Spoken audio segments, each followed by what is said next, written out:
Tardes, bienvenidos a todos al coloquio de esta semana. Esta semana tenemos el gusto de tener con nosotros a José Luis Abreu. Nos va a hablar de este proyecto Arquímedes, textos de matemáticas con ilustraciones interactivas, proyecto que lleva él encabezando desde hace muchísimos años en el instituto. Muchas gracias, José Luis, por aceptar darnos esta plática. Pues muchas gracias al coloquio de haberme invitado. Creo que es un buen momento. Me acabo de jubilar y esta será, pues es así como una plática de despedida. Para mí es así como medio emocional por ese motivo. Bien, lo que quiero es presentarles de la manera más eficiente posible el trabajo que he venido haciendo junto con mi equipo de trabajo, con mis colaboradores y con el Rolli en particular, sobre todo los últimos 5 o 6 años de trabajo. Cuando llegué al instituto, lo que yo quería hacer era desarrollar un proyecto que se llamaba Arquímedes, el proyecto de desarrollar libros digitales interactivos. Los iBooks son libros magníficos digitales, pero no tienen interactividad, más que si acaso algunos vínculos o algo así. Pero la interactividad a la que yo me refiero la van a ver ahora. Yo tenía ya desarrollado desde hace 20 años un sistema que se llama Descartes, con el cual hacemos escenas interactivas. Aquí Carlos Hernández hizo muchos padres, de las cuales una la voy a enseñar. Pero la idea de combinar un libro con escenas interactivas, es decir, que las imágenes fueran interactivas, es lo que yo quería hacer y ha sido bastante difícil desde el punto de vista técnico. Me ha ayudado mucho, sobre todo, Joel Espinosa, que es uno de mis colaboradores en esa parte, ahí está. Y bien, voy a presentarlo. Ahora, tengo 3 cosas que presentar. Software desarrollado, hay 3 paquetes de software involucrados en lo que voy a presentarles. Bueno, 2, software y contenido matemático. El software consta de tres piezas. Una pieza se llama Descartes, que es la más antigua, aunque la versión última que la ha desarrollado Joel exclusivamente. Hace 7 años empezó a hacerla. Después está un programa de geometría dinámica en 3 dimensiones que desarrollamos intelectualmente. El diseño fue de Rolli y mío. Y el contenido que hemos desarrollado en particular para ese programa que es bastante interesante, bueno, utilizando ese programa que es bastante interesante. Ahí está la dirección donde pueden ustedes ver esto, y para descargarlo, si quieren, aquí bueno, el libro, hay varios libros aquí, geometría visual, geometría clásica, cálculo, está todavía en desarrollo y los contenidos, el único que está bastante completo es el de geometría clásica que ha desarrollado Alejandro Radillo. El de geometría visual es el que estamos haciendo el Rolli y yo, sobre todo el Rolli. El de cálculo lo estoy haciendo con Norma Apodaca. Y aquí desarrollé uno específico para la demo que vamos a hacer ahorita, que le llamé Arquibook Demo. Bien, uno selecciona pulsándole a leer y ahora podemos revisarlo. Este es un libro, como un libro, un ebook, más o menos, donde pueden ustedes ver un montón de páginas así, recorrerlas, cómo se recorren, recorriendo la barra de abajo, ¿no? Y, bueno, ya con eso les he explicado lo que es el libro, pero quiero que vean en su funcionamiento, ¿no? Este libro tiene 35 páginas, pero cada página tiene varios niveles. Por ejemplo, aparte de las páginas en esa dirección, aquí hay 3 niveles, a esos le llamamos pasos de la página. Estos pasos son explicaciones más detalladas que además pueden modificar la escena interactiva. Esta es una escena interactiva, como van a poder ver. Yo puedo mover los puntos, todos ellos, y bueno, pues como ven, muestra que se cumple en la realidad el teorema de Desargues, el famoso teorema de Desargues, ¿no? Todos conocen el teorema de Desargues, que 2 triángulos en perspectiva, que quiere decir que sus vértices, si unimos sus vértices, o pares de vértices, convergen en un punto, las líneas que forman los pares de vértices son concurrentes, entonces las intersecciones de los lados correspondientes están alineadas, ¿ok? Eso se ve ahí. Ahora, ¿cómo se hace? ¿Qué pasa con el teorema de Desargues? Y esta es la parte que a nosotros, al Rol y a mí, nos ha fascinado mucho y pues hemos trabajado mucho.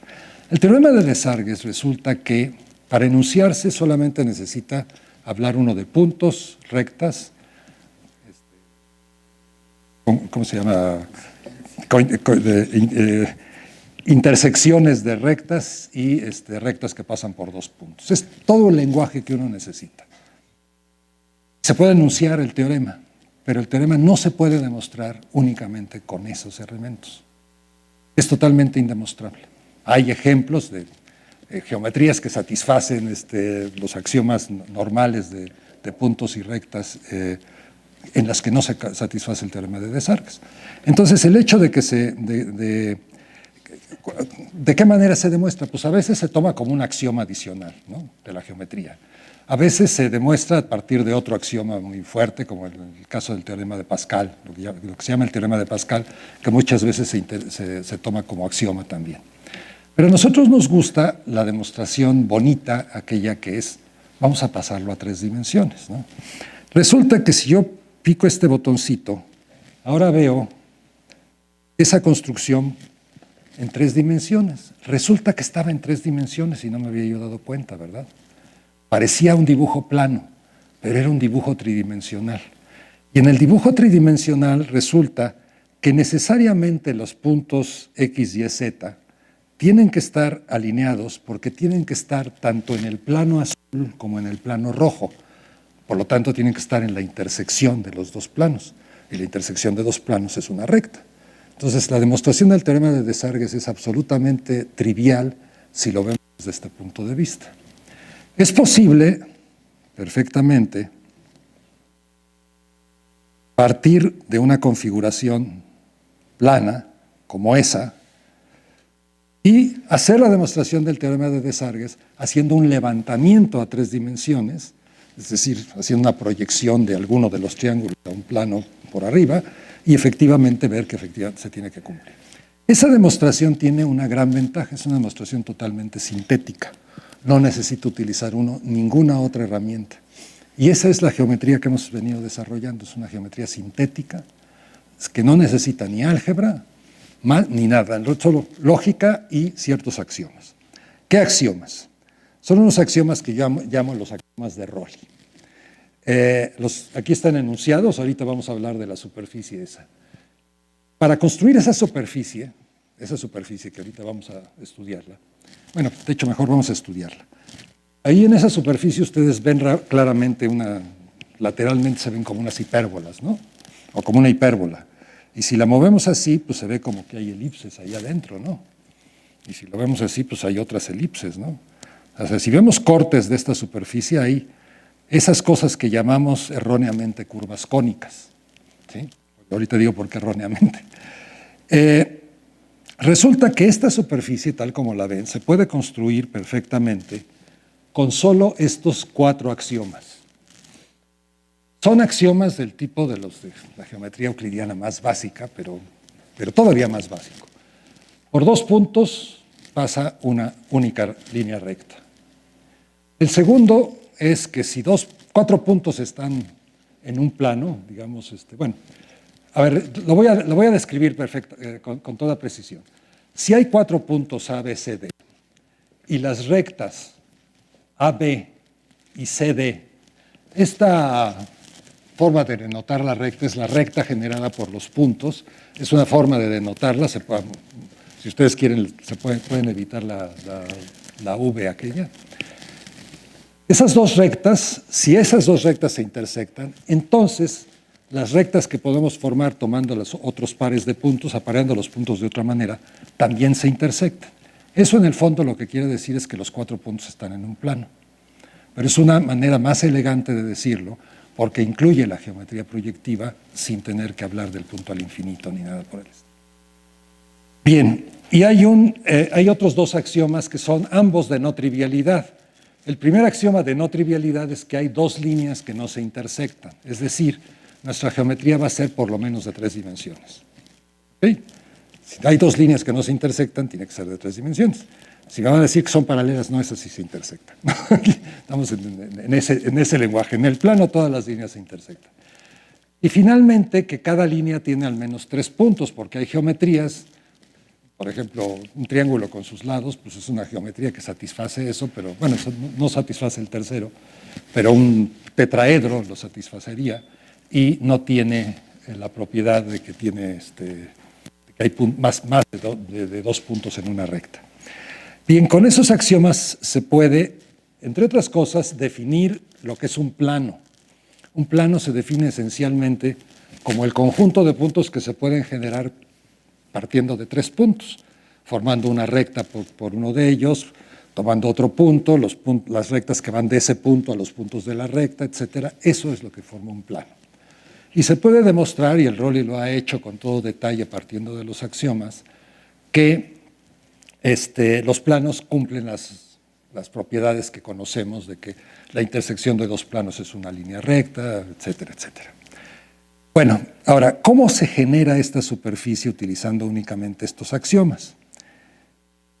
Pues no voy a entrar en todos los detalles, porque los detalles técnicos pueden ser un poquito latosos. No que tengan una álgebra complicada, simplemente la lógica hay que seguirla con cuidado. De lo que se parte es de 3 líneas rectas.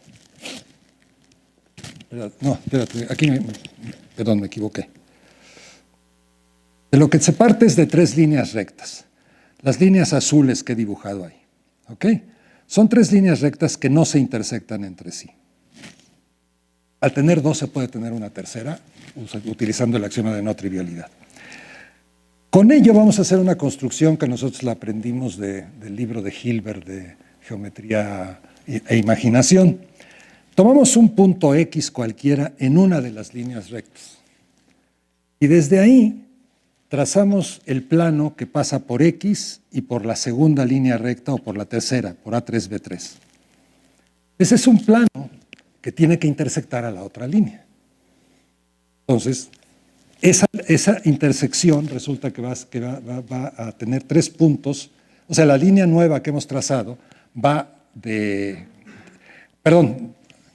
a la tercera línea, la tiene que intersectar, pero además también tiene que intersectar a la segunda, porque hemos tomado porque esa segunda línea está en el plano que tomamos, ¿no? Entonces, necesariamente, bueno, fundamentalmente lo que estamos viendo aquí de estas líneas es lo esencial. Es posible siempre encontrar algún punto, y aquí lo vamos a ver, desde el cual, si las vemos, las 3 líneas parecen coincidir, a pesar de que no coinciden. Eso es de lo que se trata. Entonces, construimos esa línea, y esa línea, si nosotros la recorremos hacemos que el punto X recorra toda la línea en el que está puesto el punto X, con eso se genera precisamente la superficie que estamos hablando. Bueno, entonces, ¿cómo es posible que una superficie que obviamente tiene elipses y parábolas, perdón, y hipérbolas, y que no tiene, y que la hemos generado sin utilizar ningún axioma de medida, círculos necesariamente son puntos que equidistan de un punto dado, y definimos nosotros las curvas cónicas como las curvas que son intersección de un plano con un cono circular, no tiene que ser recto, pero sí tiene que ser circular, ¿verdad? ¿Cómo es posible que estemos construyendo estas curvas que estamos viendo, ahí están, sin utilizar nada que tenga que ver con medida? Círculos, ¿no? Bueno, resulta que efectivamente son más básicas que el círculo, estas curvas.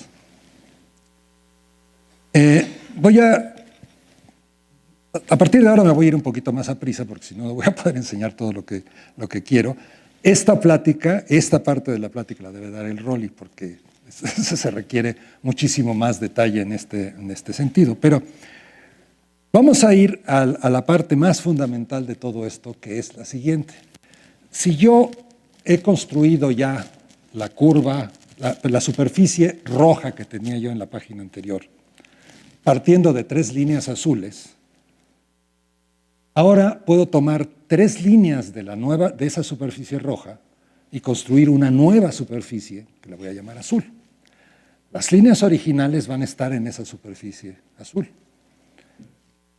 Ahora, ¿son distintas las dos superficies o es la misma? Pues resulta que es la misma, pero eso es indemostrable. ¿Okay? Hay una geometría basada en los cuaternios en la que eso no sucede, pero es una geometría muy sofisticada, muy extraña, ¿no? En realidad, una geometría a la que estamos acostumbrados sí lo va a satisfacer, y si ustedes hacen esta construcción, que es muy fácil de hacer con palitos, ¿no? Agarran 3 palitos azules, 3 palitos rojos, los atan perfectamente y los mueven así, y con eso están generando 2 superficies que en realidad es una superficie que se llama doblemente reglada. ¿Ok? Aquí está la estructura de esa superficie doblemente reglada basada en 3 líneas azules y 3 rojas. Hay otra azul original por ahí atrás que no estamos ahorita tomando en cuenta. Y aquí están las 2 superficies encimadas, la roja y la azul. En la siguiente escena se ve solo la azul y en la siguiente solo la roja. Y puedo alternar del azul a la roja. Como ven, son diferentes en el sentido de que tienen reglados distintos, reglados cuatrapeados, ¿no? Pero generan la misma superficie. Ahora, esto es lo que tomamos nosotros como nuestro quinto axioma. Es el axioma del equipal, le llamamos. Estas 2 superficies son iguales. Se puede demostrar, o sea, puede no ser un axioma así, pero necesitamos algo tan terrible como el teorema de Pappus, ¿no? El teorema de Pappus es más difícil de demostrar. Hay 20 demostraciones del teorema de Pappus, pero ninguna es elemental, ¿no? Entonces, preferimos tomar esto porque es algo muy visual y, efectivamente, a partir de este teorema podemos demostrar todos los teoremas de la geometría proyectiva utilizando solamente una geometría de 3 dimensiones. Entonces, son 5 axiomas, los 4 primeros más el axioma del equipal que le llamamos. ¿Por qué del equipal? Porque los equipales se forman precisamente con reglados dobles, digamos, ¿no? Lo que pasa es que la gente que hace los equipales no se ha dado cuenta de la fuerza de este teorema y los hace casi cónicos, ¿no? Muy poco imaginativos, se pueden hacer mucho más imaginativos. Esta superficie que vimos, que nosotros le llamaríamos un hiperboloide de un manto, realmente es una estructura muy sólida, muy buena, ¿no? Bueno, ¿qué es el teorema de Pascal? Perdón, el teorema de Pappus. El teorema de Pappus ahí lo tenemos en el plano. Es un teorema que se enuncia en el plano. Si tenemos 3 puntos A1, A2, A3 y en una línea recta y B1, B2 y B3 en otra línea recta y trazamos las líneas que van de los puntos de una línea a los de la otra línea con diferente número, las intersecciones correspondientes están alineadas, ¿sí? Este teorema se puede demostrar utilizando los axiomas que hemos visto. La demostración, no voy a entrar en detalles de ella, pero sí quiero que entiendan la idea de la demostración porque es muy importante. Nos ponemos en 3 dimensiones, o sea, la construcción está en 2 dimensiones, pero nos ponemos en 3 dimensiones. Y construimos unas líneas que en realidad en el fondo traen ahí detrás un reglado. La construcción se hace así, trazamos 2 líneas, una por A1 y una por A2, que no sean coplanares con este plano y que tampoco sean coplanares entre sí. A partir de eso construimos los 2 reglados, un reglado y el otro. Entonces, las intersecciones de las reglas azules que pasan por los puntos B y las reglas rojas que pasan por los puntos A forman 9 puntos, una cuadrícula de 9 puntos que está en el espacio. Resulta que cada punto de la cuadrícula, vamos a ver, por ejemplo, este punto de la cuadrícula, define un plano. ¿Sí? Por ese punto pasan 2 rectas, entonces define un plano. Ese plano, al intersectarse con el plano horizontal, nos va a dar precisamente la recta que va de A1 a B2. Entonces, todas las rectas que forman la configuración de Pappus en el plano vienen de intersecciones de ese plano con estos planos correspondientes a los puntos, excepto los puntos que están en la diagonal. Pero esta diagonal, por ejemplo, es la intersección del plano definido por este punto y el plano definido por este. Y esa recta, si la prolongamos, va a dar precisamente a la intersección de B1A2 y A2B1. Y esos tres puntos X y Z van a estar en ese plano que es el plano del triángulo. El plano formado por el triángulo, el plano generado por el triángulo de los puntos que están en la diagonal. Por lo tanto, los puntos X, Y, Z tienen que estar en ese plano y también en el plano horizontal, está en la intersección de los dos planos, están alineados. Esa es la demostración. Esta demostración se debe a Germinal-Pierre de Dandelin. Nadie sabe cómo demostró Pappus su teorema. Pappus existió en la Alejandría del siglo II o del siglo III. Nadie sabe cómo demostró el teorema. No hay demostraciones. Y además no se puede demostrar, o sea, es un teorema indemostrable, a menos que utilice uno pues, números reales o construcciones mucho más sofisticadas, ¿no? Hay otro teorema que tiene la misma historia, el teorema de Pascal. ¿Qué dice el teorema de Pascal? Bueno, lo voy a ilustrar pasándome rápidamente a aquí. Si tenemos una curva cónica, véanla como una curva cónica, en la que hay 6 puntos A, B, C, D, E y F, y más o menos esto es como los primeros 3 puntos de una recta de Pappus, son como los otros 3, hacemos la misma construcción y las intersecciones también están alineadas. Entonces, para cualquier curva cónica eso sucede, ese se llama el teorema de Pascal. ¿Cómo demostró Pascal ese teorema? Nadie sabe. El único que leyó la demostración es Descartes, en un manuscrito que Pascal escribió cuando tenía 16 años y que se perdió. Descartes dijo que la demostración era correcta y estaba muy bonita. ¿Cuándo se volvió a demostrar ese teorema? Por supuesto, Descartes lo pudo demostrar y no sé quién, Fermat o quien sea, lo demostraron usando geometría analítica, usando métodos algebraicos. Las demostraciones conocidas utilizan métodos algebraicos. Pero el Roll y yo nos encontramos una demostración sintética que es esta, esencialmente, porque este teorema se demuestra casi igual que el teorema de Pappus. Ahorita después platico un poquito más de ello. Esta demostración la hizo Germinal-Pierre de Dandelin, el mismo Dandelin de las esferas de Dandelin. Mismo artículo, para colmo. Pero nadie conoce esta demostración porque suena muy raro. El único que lo entendió es el Rolly. ¿Por qué? Porque es una demostración que utiliza muchos argumentos. O sea, los argumentos fundamentales son combinatorios. Y no todos tenemos mente combinatoria. A mí me cuesta mucho trabajo entenderlo combinatoriamente.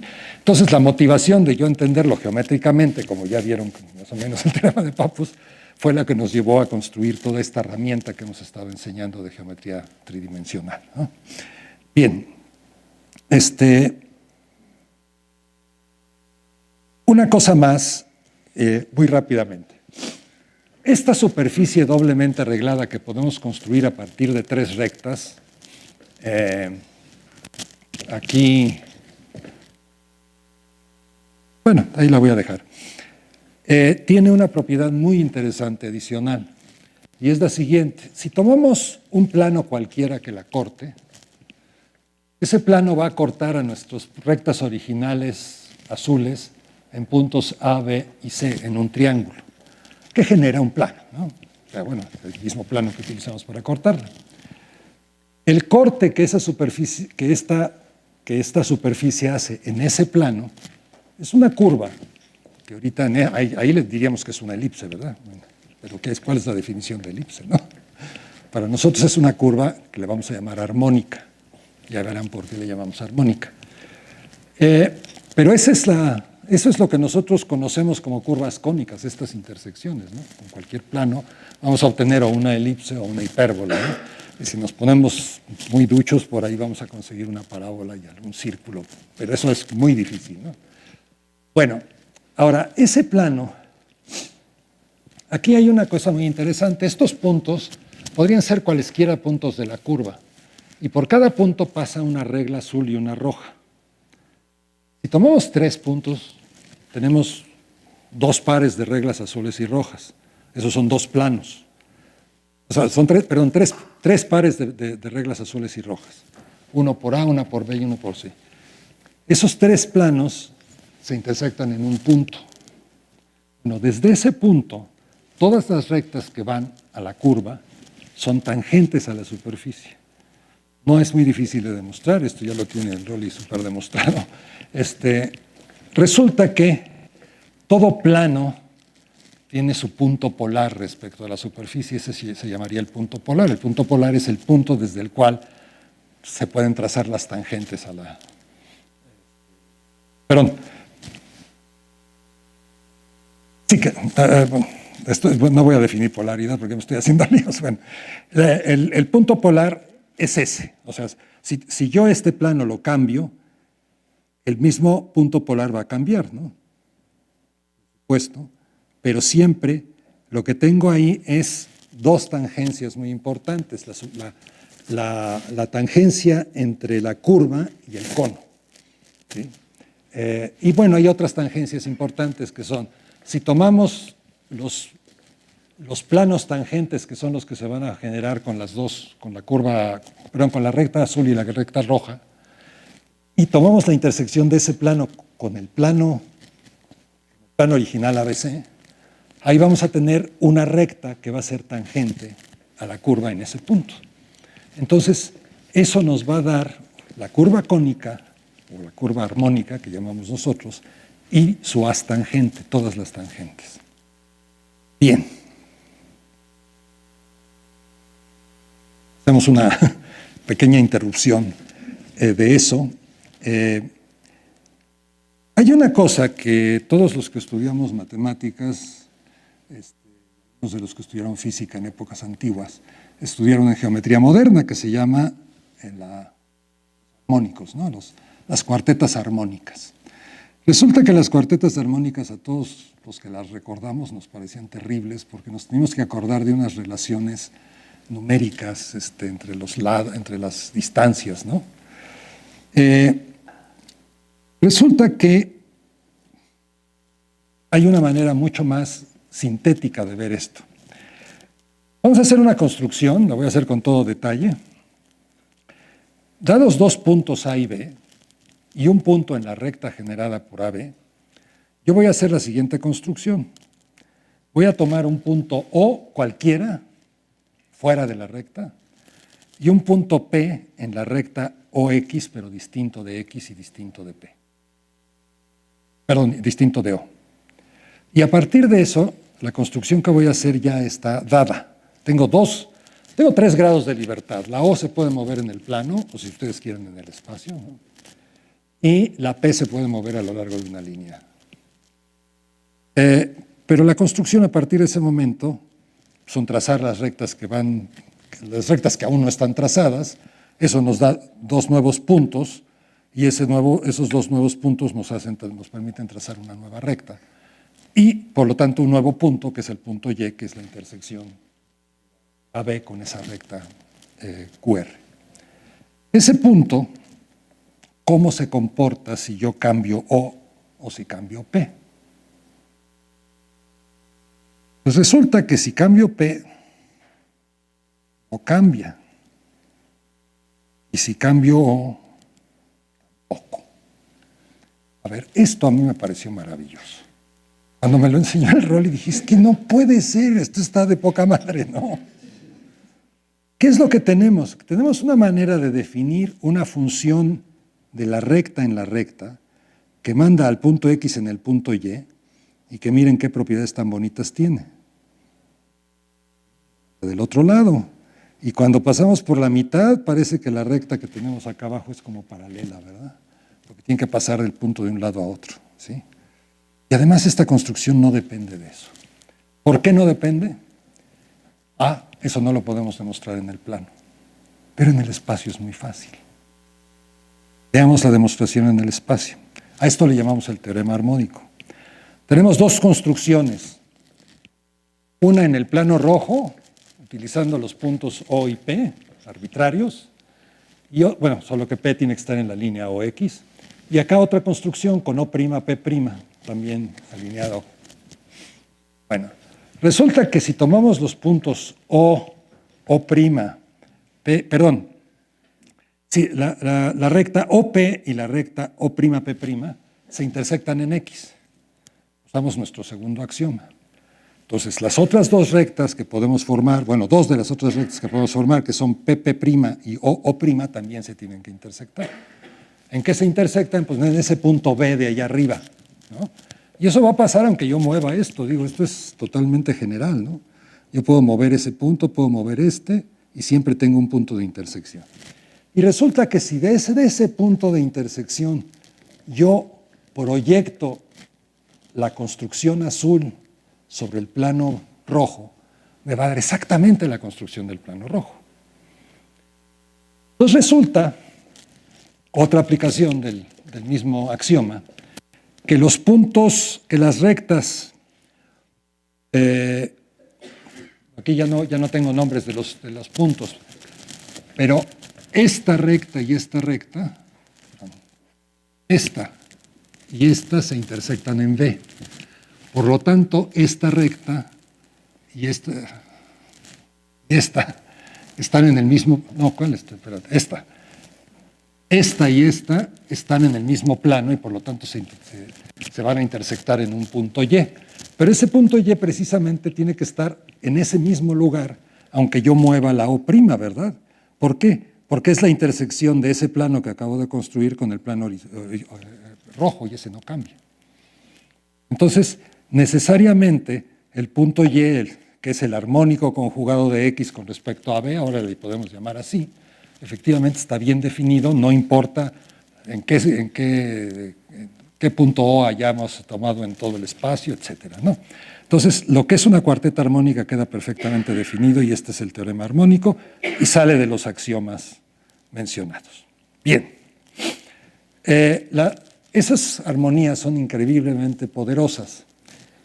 Aquí no tengo más que la misma construcción del armónico conjugado de X con respecto a AB, que es Y. Aquí está mi punto O y aquí está mi punto P. Hice la construcción, ahí está escondida detrás de todas esas líneas, ¿verdad? Pero además tracé otras líneas basadas en esa construcción. Hay 13 líneas y hay 13 puntos. De las 13 líneas hay 9 que contienen a 4 puntos. Solo hay 4 que nomás contienen a 3 puntos. Esas no me interesan. De los puntos hay 9 que están en 4 líneas. Y hay 4 que solo están en 3 líneas. Esos tampoco me interesan. Pero ahora, si tomo yo cualquier cuarteta alineada, esa cuarteta es armónica. Y eso se puede ver simplemente viendo que hay una construcción de armonía ahí. Lo que pasa es que la construcción de armonía es muy general, digo, puede uno cambiar los puntos por todos lados, o sea, y finalmente todas esas cuartetas que ustedes puedan encontrar alineadas ahí son armónicas. Y todavía se pueden encontrar más si quieren, ¿no? Entonces, no quiero ir a los detalles, esto bronca del Rolly, pero efectivamente una vez que uno tiene armonía y traza unos rectas, genera una armonía. Por cierto, algo que no he mencionado, y sí lo quiero mencionar rápidamente. El teorema armónico y esta construcción de armonía es la que permitió a los pintores renacentistas hacer que cualquier cuadrilátero que pusieran ahí se pudiera ver como parte de un entramado de un mosaico, ¿sí? Precisamente porque si yo trazo otra recta así, voy a tener otra construcción de armonía también, y la diagonal esta va a dar allá al armónico, ¿no? Entonces, esa precisamente es lo que permite ver, o sea, es lo que permite que todos los dibujos que se hacen en perspectiva, que son además, pueden ser mucho más ricos de los que los pintores renacentistas mismos solían hacer, casi siempre ponían los puntos de fuga allá enfrente, ¿no? Eso precisamente tiene que ver con la armonía. Bueno, bien. ¿Qué es una curva armónica? Vamos a definir ahora una curva armónica. Y esta la voy a hacer con todo detalle, me voy a ir para atrás.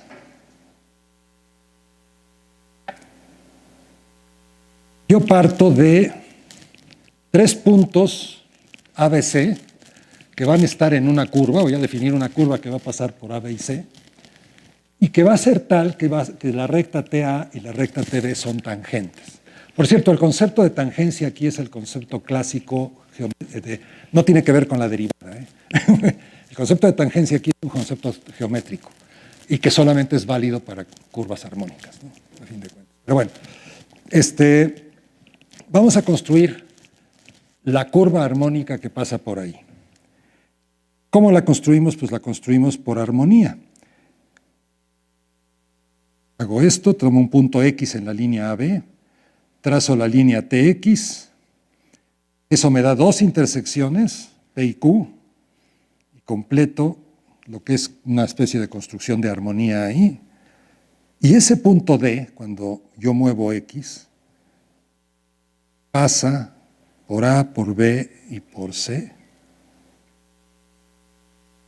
Entonces, la curva generada por ese punto cuando X se mueve es precisamente esa curva, la que yo buscaba. ¿Ok? Y se puede seguir haciendo una construcción y se puede, de hecho, generar el haz armónico también de esa manera. ¿Por qué le llamamos curva armónica? Porque todas las construcciones que estamos haciendo aquí son transformaciones de armonía. La X de ahí va a dar a este punto Y, que es el armónico conjugado. Hay todo hay armonía por todos lados. Y las curvas armónicas tienen armonía por todos lados.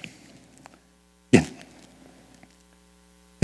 Me salto rápidamente a otra forma, a otro concepto de armonía. Es el mismo, es equivalente, es exactamente lo mismo, pero este está basado en algo más que nos es más fácil acordarnos a los matemáticos, porque está basado en un triángulo ABC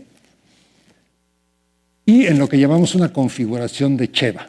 Es decir, 3 puntos P, Q y R que están en las líneas A, B y C, cada uno en una, que tienen la propiedad de que las rectas que van de los vértices a estos puntos convergen en un punto O.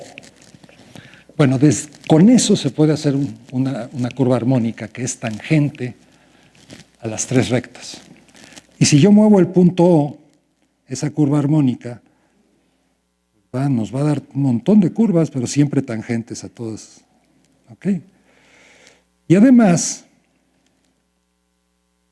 las intersecciones de estas rectas, de estas, etcétera, están alineadas en una recta que le llamamos la recta de Menelao. Ahí detrás están los teoremas de Cheva y Menelao. El de Menelao también es muy antiguo. Pero están planteados, se suelen plantear en términos numéricos, en términos de... Aquí nosotros lo planteamos en términos geométricos, ¿no? Una configuración de Cheva da una configuración de Menelao y una de Menelao da una de Cheva. Y esto no es más que el teorema de Desargues. ¿Sí? ¿Por qué? Pues porque el triángulo ABC y el triángulo PQR están en perspectiva desde el punto O. El teorema de Desargues nos da la recta de Menelao, que es la intersección de los lados correspondientes. Bien, esto nos permite, partiendo de una curva armónica que definimos en el plano, hacer una construcción de una... O sea, no voy a construir toda la superficie, pero sí construyo 3 rectas rojas y 3 rectas azules a partir de eso.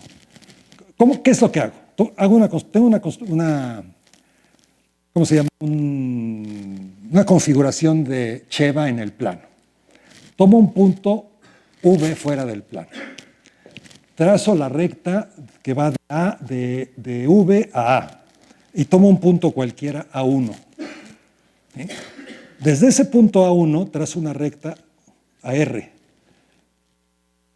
Esta recta está en el mismo plano que AB. Por lo tanto, la recta BB va a intersectar a esta en un punto que llamo B2. Y de ahí hago una construcción para el otro lado.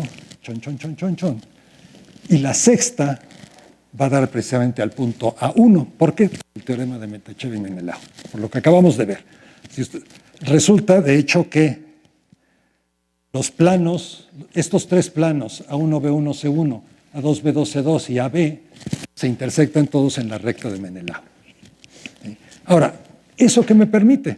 Pues me permite decir que ahí hay una superficie doblemente reglada, cuya intersección es precisamente la recta armónica que construí. Y eso identifica las rectas armónicas con las intersecciones. Ya me quedé. Eso era lo más importante. Bueno, ya con aquí hay una demostración que hizo el Rolly, más fina, menos geométrica quizás, pero más fina, sin basarse en la configuración de Cheva, del mismo hecho.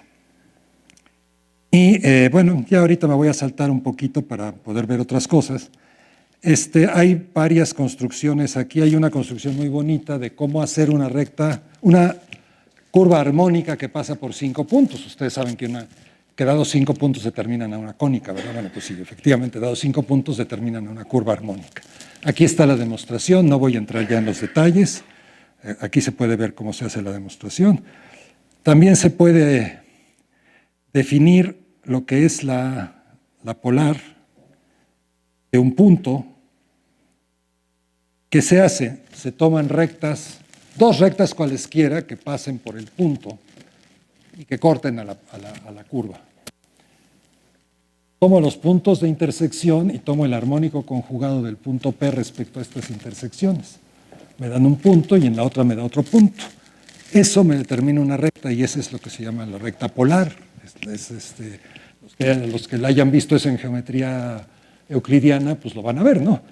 Desde ese punto, aquí es precisamente en esa recta es donde están las rectas tangentes, ¿no? Bien, ya. Y se pueden construir ya metiendo los axiomas de medida, que nomás hay un axioma que meter para la medida euclidiana. O toman el axioma de que hay paralelas, o toman el axioma de que hay punto medio. Cualquiera de los dos es equivalente por el teorema de armonía, o sea, por la construcción de armonía. Si ustedes tienen manera de localizar el punto medio de dos puntos, con eso pueden trazar paralelas. Y si tienen una manera de trazar paralelas, pueden encontrar puntos medios. Y con puntos medios y dobles, que también es fácil hacer con eso, acaban generando toda una numeración euclidiana de las rectas y de los planos y de todo lo que ustedes quieran, por supuesto completando para los números reales y toda la historia esa que se puede hacer, ¿no? Entonces, pero hay 2 axiomas. Uno es que es equivalente, punto medio y paralela, y otro que es el de ortogonalidad, que puede uno trazar rectas ortogonales. No son equivalentes. De hecho, el de ortogonalidad incluye al de paralelas, porque 2 ortogonales nos van a dar una paralela, ¿no? Es más fuerte. Entonces, para construir parábolas en el sentido euclidiano, necesitamos nada más el teorema de punto medio, el axioma de punto medio o de paralela. Pero para construir círculos, y esa es una bonita construcción, sí necesitamos el de perpendiculares. Se pueden construir hipérbolas también perfectamente. Y aquí está, ¿cómo se construye un círculo dado un diámetro? O sea, no necesitamos un compás. ¿Cómo se construye? Pues se hace la construcción de armonía con una sola condición, el punto C que vamos a tomar. Bueno, primero el punto P tiene que estar al infinito sobre la perpendicular al diámetro. Por allá, en el infinito. Entonces, estas rectas que vienen desde P son paralelas, todas perpendiculares. Y el punto C debe ser tal que la recta AC y la recta BC sean también ortogonales. Con eso, si construyo la curva armónica que pasa por A, B y C y tiene al punto al infinito en esa dirección, pues me da un círculo. Entonces, no necesitamos compás para hacerlo. Pero sí necesitamos unos axiomas adicionales. Bien, hasta aquí lo que es geometría visual, pero la herramienta, ahorita quiero hablar un poquito más, 5 minutos más de la herramienta. La herramienta, o sea, todas las partes interactivas, todas las escenas interactivas que vieron ustedes ahorita, están hechas con una de las herramientas que hemos desarrollado, que se llama ProGeo 3D, el programa de geometría dinámica en 3 dimensiones. Pero también este libro puede tener escenas interactivas que pueden ser imágenes como esta, o bien estas escenas que, esta es una escena para mostrar cómo se calcula el perímetro, el número pi, cómo lo hizo Arquímedes. Esto es, bueno, ya no voy a explicar qué es esto. Esta es muy bonita, es cómo calculó Arquímedes la superficie de la esfera, ¿no? Lo hizo a partir de un cubrimiento de la esfera de este tipo, como el que ven en este dibujo. Esta escena es totalmente interactiva, y refinándolo hasta formar un cubrimiento de sectores de cono. Y resulta que esos sectores de cono, no voy a dar la demostración, esto ya la pueden ver aquí si quieren, nos lleva precisamente a que la superficie de la esfera, cuando afinamos el refinamiento, de hecho la superficie de este refinamiento, no de un refinamiento, de una cubierta cualquiera, es 4pi por la altura del centro al vértice de hasta arriba. Pero como al hacer el refinamiento ese vértice de hasta arriba va convergiendo hasta el radio, entonces al final es 4pi_r². Esta es la gran cosa que hizo Arquímedes, ¿no? Tan grande que fue lo que quiso que escribieran en su tumba. De hecho, lo que quiso escribir en su tumba es que con esto demostró que la superficie de la esfera era 2/3 de la superficie del cilindro con tapas que se puede circunscribir. Y también había demostrado, con argumentos un poco más sencillos, más bien basados en el teorema de Pitágoras, que el volumen de la esfera también es 2/3 del volumen del cono, que se puede circunscribir a la esfera. Entonces el 2/3 le gustaba mucho, pero le gustaba mucho por otra razón, porque la cuadratura de la parábola, es decir, el área de esta parábola, Arquímedes demostró, no voy a entrar en detalles de cómo, que era 2/3 del área del mínimo paralelogramo que contiene a ese sector de parábola. El 2/3 aparecía por todos lados. ¿Pero dónde más aparece el 2/3?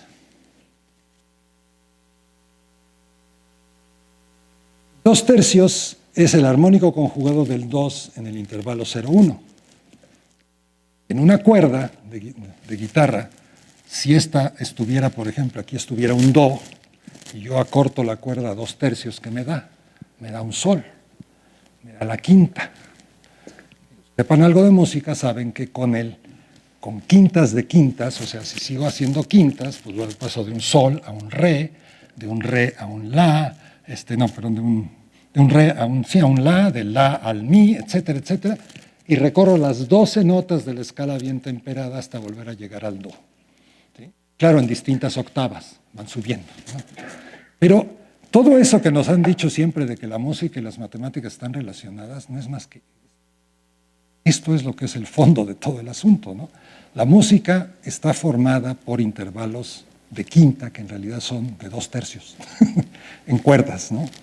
¿Por qué le llaman de quinta? Porque pues, se numeraron las notas, se llegó hasta, bueno, en fin, ya no voy a entrar más en detalles, no soy experto en música ni nada. Entonces el 2/3 es un número muy importante en la historia de las matemáticas griegas y en particular para Arquímedes. Y ya, una cosa que siempre me ha llamado la atención es por qué Arquímedes, que había hecho la cuadratura de la parábola, no utilizó parábolas para estimar el área del círculo. En lugar de estimar el área del círculo, estimó el perímetro para calcular pi, pero hubiera podido estimar el área, que también le hubiera dado el valor de pi. Y el caso es que él se fue a estimar las áreas, bueno, nos hubiéramos podido ir a estimar las áreas de estos triángulos y refinamientos que hacemos de ellos al partir en dos y de los exteriores. Pero en medio podemos intercalar dos parábolas, una interior al círculo y otra exterior al círculo, que son la tangente y la que pasa por los puntos extremos. Y si hacemos esas estimaciones, y aquí están hechas, resulta que en el primer paso de lo que hizo Arquímedes obtenemos ya 3,13 y 3,16 como aproximaciones. Y si nos vamos al segundo paso, partiendo a la mitad, o sea, tomando un dodecaedro, dodecaedro,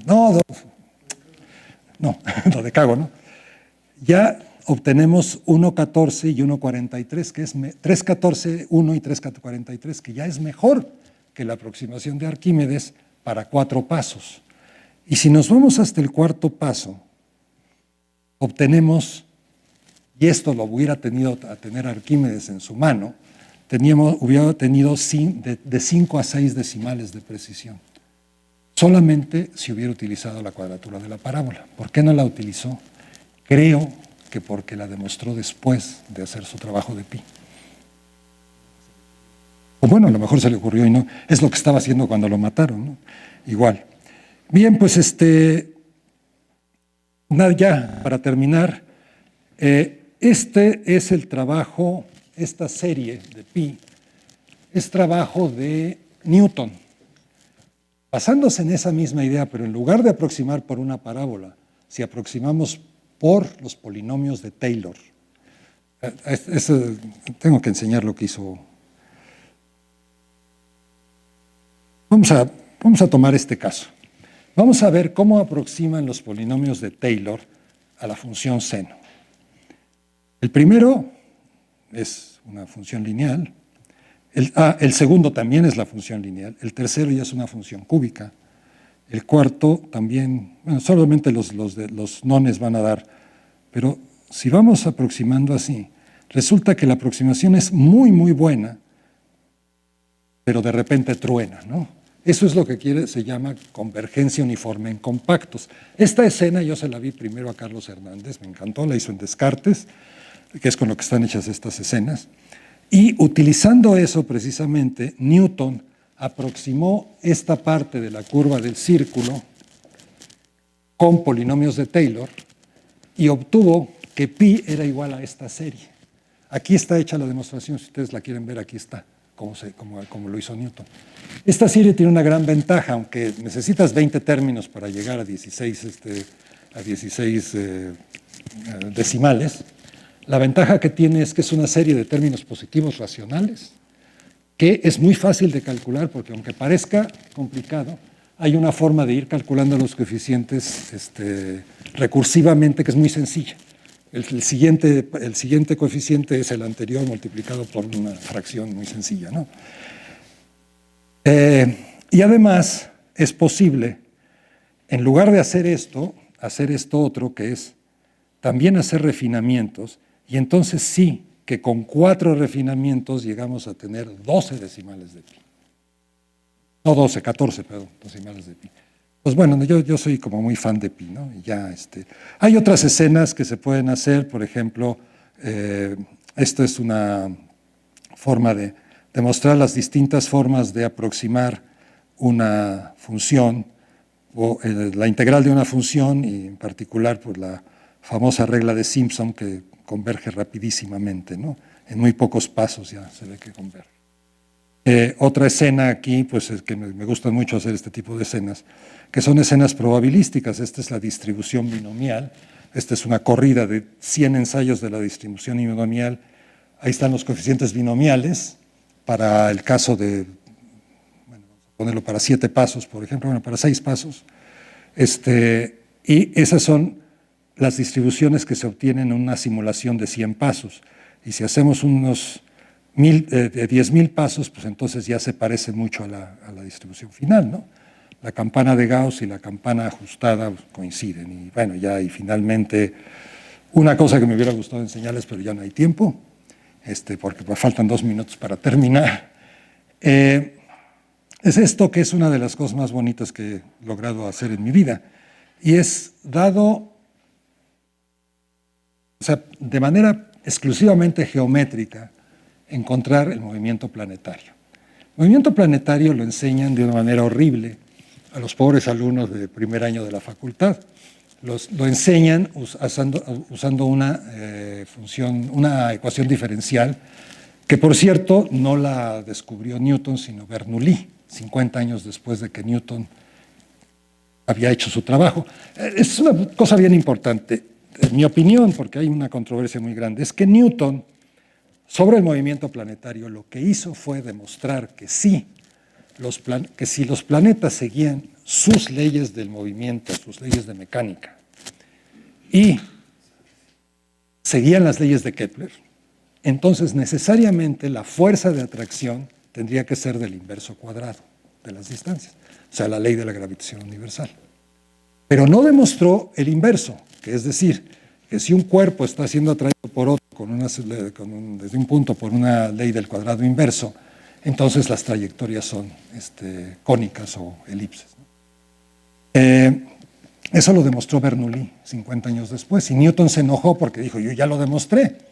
Y cuando fue a ver su libro, vio que no estaba demostrado y le hizo un apaño ahí, pero realmente nadie lo entiende, ni siquiera Feynman entendió el trabajo de Newton en esa dirección. Entonces Feynman se inventó una bonita demostración. Pero esta es muy bonita, y nada más les voy a decir el resultado. Si ustedes tienen un punto, el planeta, digamos, en cualquier punto, en cualquier posición, y tienen la velocidad del planeta, ¿cómo pueden encontrar la trayectoria elíptica que va a tener? Es muy fácil. Toman esta ecuación, calculan el radio R que satisface esto. Esta es la energía potencial y esta es la energía cinética. El negativo de la energía potencial y la energía cinética que tiene. Esto se puede encontrar con los datos que tengo, ¿no? Esto me da una R, hay una R aquí que puedo despejar. Trazo un círculo de radio R respecto al Sol, digamos, y hago esta construcción tan sencilla. Prolongo, lo voy a hacer aquí, prolongo la línea que va del Sol al planeta hasta el círculo. Y en la intersección tomo el reflejado de ese punto respecto a la línea de la velocidad. Ahí está el otro foco de la elipse. Un foco está en el Sol, el otro foco está ahí. Así de sencillo. Y además, resulta que es fácil demostrar, bueno, no es tan fácil, pero es un poquito, se puede demostrar que esta recta que va de H aquí es proporcional a la velocidad, a la rapidez. Cual uno puede reconstruir todas las leyes de Kepler sin utilizar la mecánica, solamente utilizando la energía. Ese dibujo que se hizo de la segunda ley de Kepler, de que esos son los meses, digamos, cada cambio de color es un mes, ¿no? Esto se simuló con la velocidad precisamente de esa, proporcional a eso, y bueno, y con eso se obtiene la segunda ley de Kepler, o sea, satisface la segunda ley de Kepler. Bien, en fin, esto es todo fundamentalmente lo que quería yo es mostrar este libro, este sistema de libros, que de hecho es todo un sistema de libros, porque aquí, aparte de este libro, hay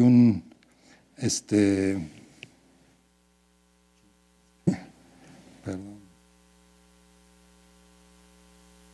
Puedo tener otros libros, uno de geometría visual, alguno de cálculo, etcétera, y ustedes pueden acceder a este libro y también se puede hacer. No es fácil hacerlos.